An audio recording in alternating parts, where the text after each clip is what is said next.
तो बंधुओं, आप सबसे, पुत्रियों, बेटियों, बहनों, माताओं, मातृशक्तियों, जागरूक हो जाओ।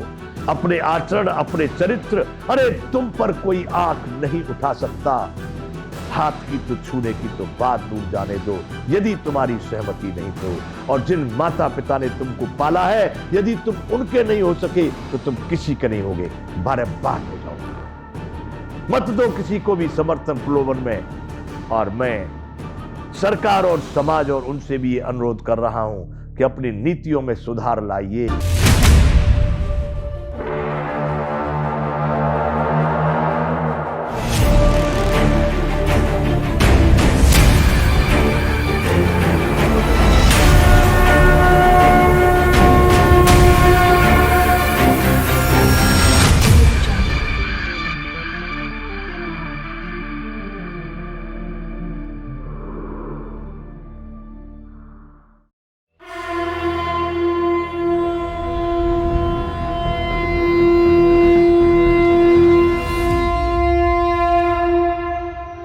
जय विश्व बंधु। राष्ट्र भारती बंधुओं, हर समय आनंदित रहना ये मनुष्य का सबसे प्रथम अधिकार गुण है। हम बात कर रहे हैं मातृशक्ति और पितृशक्ति की, यानी इस संसार में परमात्मा की श्रेष्ठ कृति मानव की, और उसमें बात कर रहे हैं धिक्कार क्या है।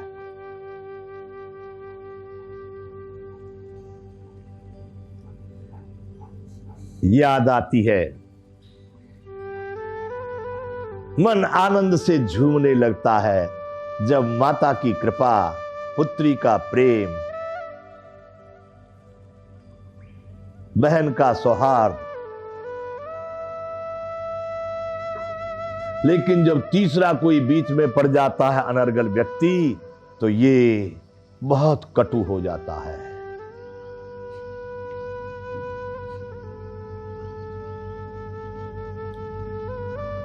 हमारे यहां कोई गीत गाते थे लड़कियों के विवाह पर, कुल की परंपरा मर्याद निभाए जाना बेटी। पुत्रियों को विदा करते समय पर माताएं कहती थी, निभाए जाना बेटी,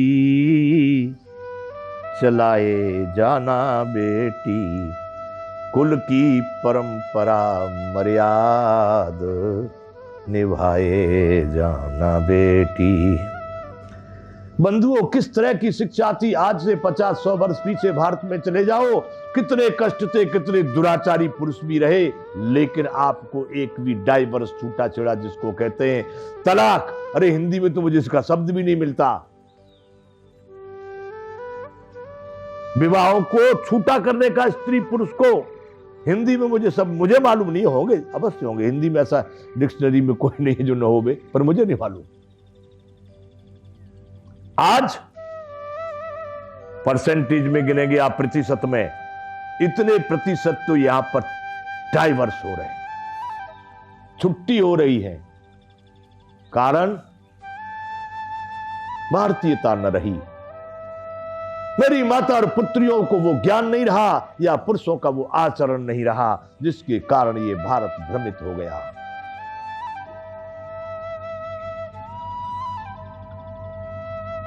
माताओं,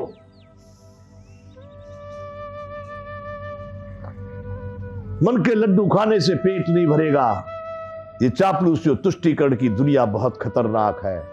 आप भारतीयता को आचरण करो। मैं भारत का उत्तरदायित्व मातृशक्ति के ऊपर देखता हूं, जो अपने घर को, अपने परिवार को किस तरह से चलाती है। उन माताओं को याद करो जहां से तुम आ रहे हो। इतने कष्ट उठा करके भी अपने ससुराल में जाकर के उन्होंने अपने माता और पिता को कोई भी प्रकार की शिकायत नहीं की।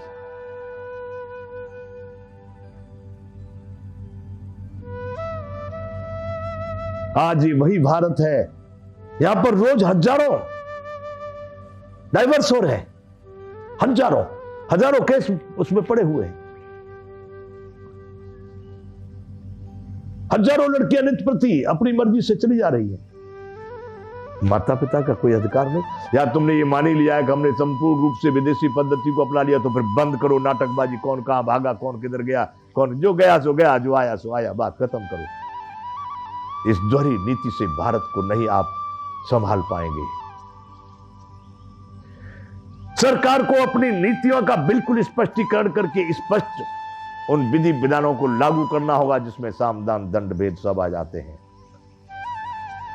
इतना दुराचार, इतना अपराध यहां भारत में हो रहा है, हम कैसे किसी से प्रतियोगिता करेंगे? यहां पर 0% अपराध, यहां पर 90% अपराध। कहां राम राज्य है? कौन आगे है? कहां सतयुग है? देखना पड़ेगा। और यदि हमको किसी से आगे जाना है, किसी पे विजय प्राप्त करनी है, तो हमको अपने आचरण को सुधारना होगा।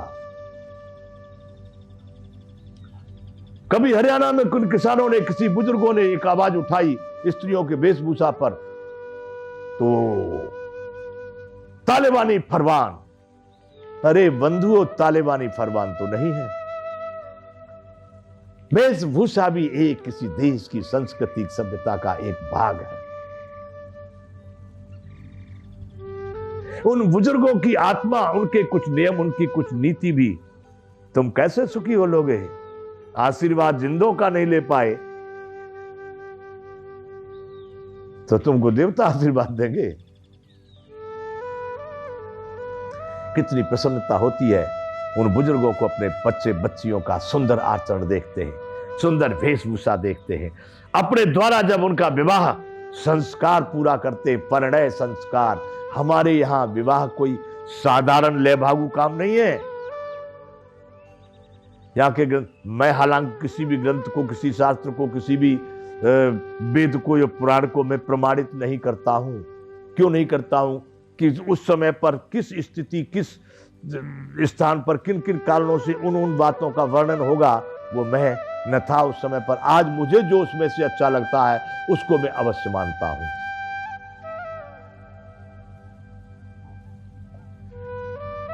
तो बंधुओं, उस परंपराओं को देख करके,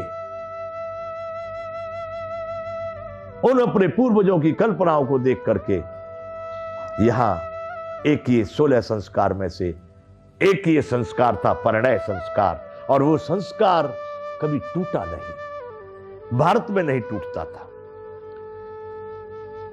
एक बार हो गया तो हो गया। हमारे गांवों में, मेरे क्षेत्र में एक लोग सूक्ति बोलते हैं विवाह के लिए, जब पत्नी आ जाती है घर में।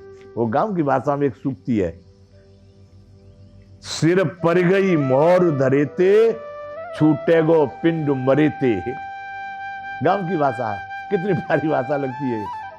सिर पर गई मोहर धरेते, मुकुट बांध करके, मोहर बांध करके गए थे, ब्याह करके ले आए, अब आपके सिर पड़ गई भाई, अब मरने से पहले इसकी छुट्टी नहीं मानी जाएगी। अभिप्राय यह है कि निर्णय है कि अब जीवन पर्यंत हम साथ रहेंगे, अलग नहीं हो सकते। इसलिए बंधुओं, बहुत कथा हो गई। मैं फिर माता, पुत्री और बहन और भाई और पुरुष और पिता सबसे एक मानवता के रूप से, उन मानवों से मैं विनती करता हूं कि अपनी सही भारतीयता को अपना लो, वरना तो कैसा होगा। अरे कहने में भी मुझे संकोच लगता है, लेकिन बड़ा भयानक होगा। कोई नहीं रोक सकेगा उस भयानकता को जो यहां मनुष्य के पापों के कारण होगी। पाप का मतलब, सबसे बड़ा पाप तो है कि स्त्री पुरुष एक नहीं हो पाए, उनकी भावनाएं नहीं मिल पाई। यहां मानव मानवता को मारने का प्रयास कर रहा है। मैंने एक गीत लिखा है, उसको किसी दिन सुनाऊंगा इसी जगह पर बैठ के। मानव ही मारता यहाँ मानव ही मर रहा। मानव ही मारता यहाँ मानव ही मर रहा। खून से मानव के मानव घर को भर रहा।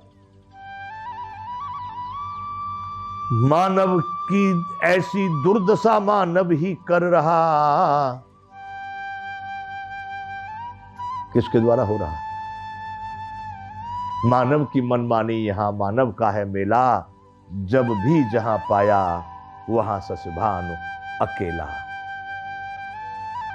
तो बंधुओं, आप सबसे, पुत्रियों, बेटियों, बहनों, माताओं, मातृ शक्तियों, जागरूक हो जाओ। अपने आचरण, अपने चरित्र, अरे तुम पर कोई आंख नहीं उठा सकता।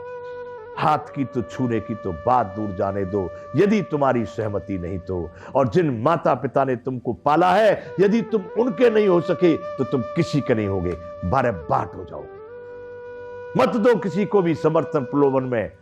और मैं सरकार और समाज और उनसे भी ये अनुरोध कर रहा हूं कि अपनी नीतियों में सुधार लाइए। इनके लिए कुछ ऐसे विधिवत नियम होने चाहिए जिससे कि इस तरह की भावना, इस तरह की बात समाज में नहीं आ सके। जय विश्व बंधु।